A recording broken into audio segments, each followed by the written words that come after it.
convener of something that we call the Ideas in Society program at La Trobe.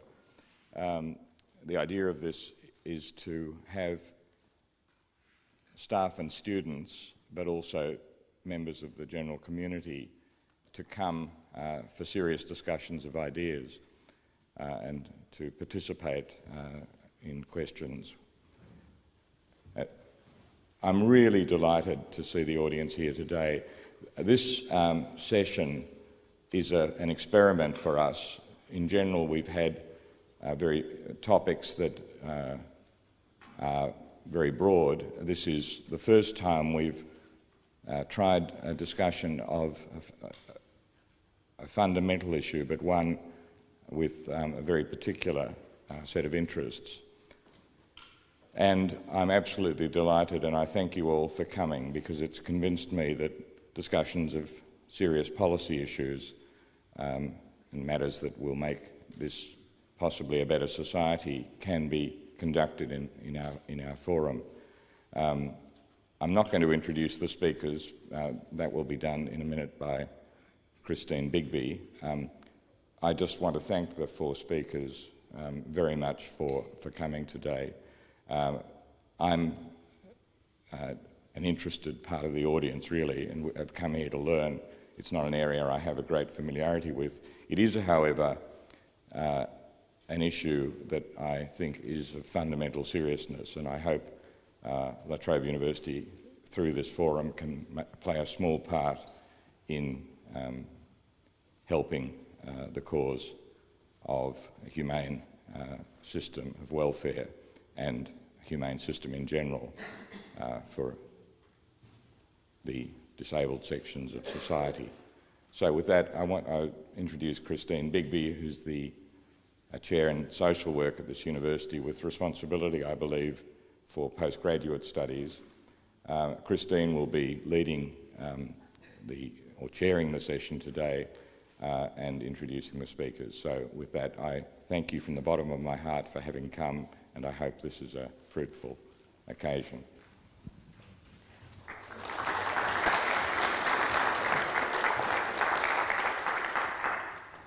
Thank you all again very much for coming today, and I think we've got a very wide and varied audience. I know there's academics here, there's students here, there's family members of people with disabilities, there's people with disabilities themselves, and there's a whole range of people from various service organisations that provide services to people with disabilities.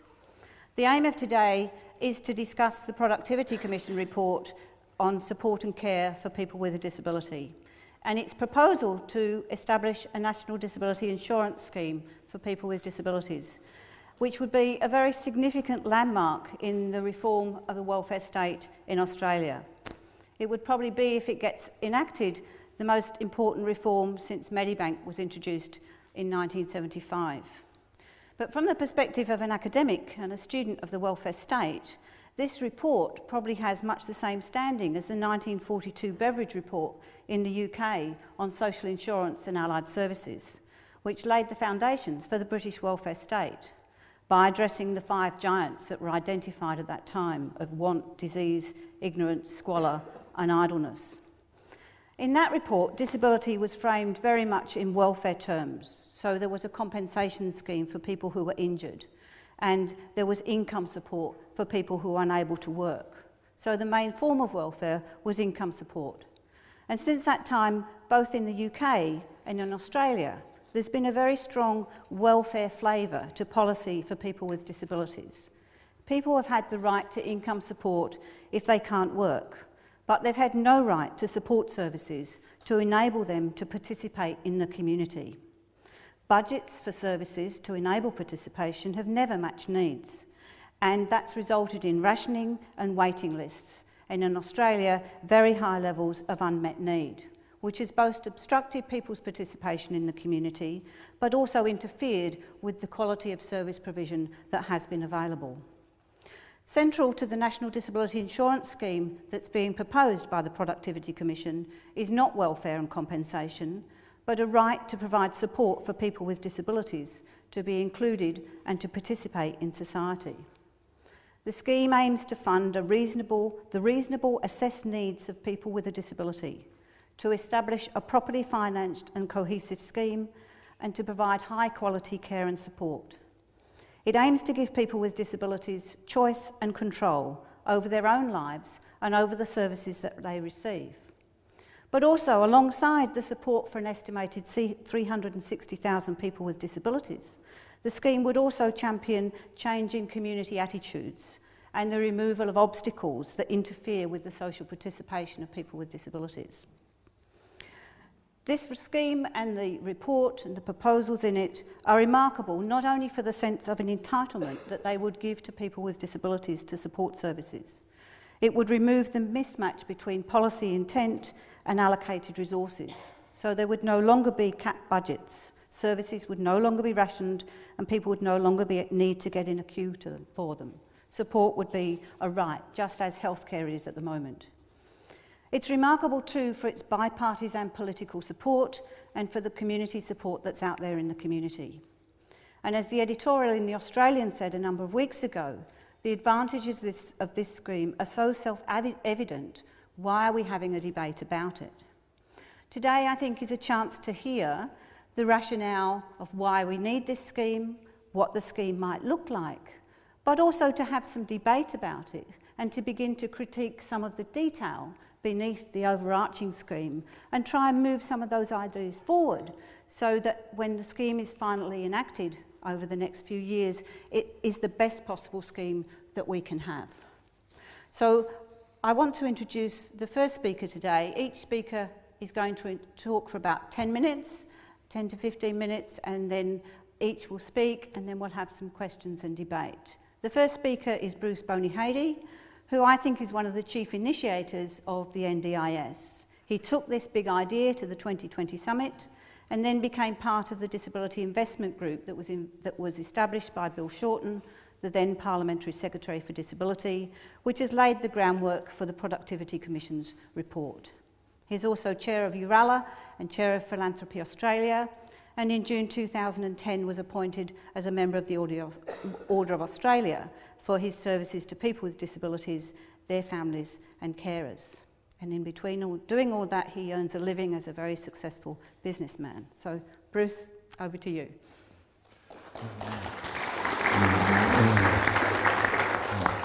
Chris, thank you very much for that warm introduction, and Robert also. I'm delighted to be here and to have the opportunity to talk to you about this idea for a national disability insurance scheme. I'd really like to talk about, concentrate my remarks on three particular areas. I first of all like to talk about why this is in a sense a big idea. I'd then like to give you an overview of the Productivity Commission report, because I expect that some of you will not be as familiar with that report as others. And then I'd just like to make some remarks about the report and what I think are some of the most significant elements in their recommendations. Essentially, as Chris has indicated, disability has been framed as a welfare and a charity issue in our society from its very beginnings. If you trace the history of our society back into the United Kingdom, you can find that the first reference to disability as an object, and it really is an object of charity, comes in 1601 when the Statute of Charity was developed under Queen Elizabeth. And essentially, disability has been seen as a charity and a welfare issue for now some 500 years. But what has changed has been the life expectancy of people with disabilities, the capacity of the community to provide informal care, and the capacity as a result of a charity system and a welfare system to cope with such extraordinary demographic and social change. And as a result, what we find today is that the system we have, and here I'm going to use the words of the Productivity Commission, is inequitable, underfunded, fragmented and inefficient. And what's interesting, I think, is that for over 100 years, in fact, since the late 19th century in Germany, there has been a different approach taken to disability, and that is the disability that arises through workplace accidents and then following that accidents involving motor vehicles. And that is to think about disability as something that can be estimated and funded on the basis of that estimated need. And so shifting the funding and the structuring of disability services from that welfare approach to an insurance approach, and an insurance approach with a long-term focus based on participation of people in our society, in all aspects of our society, community and work, and more general participation.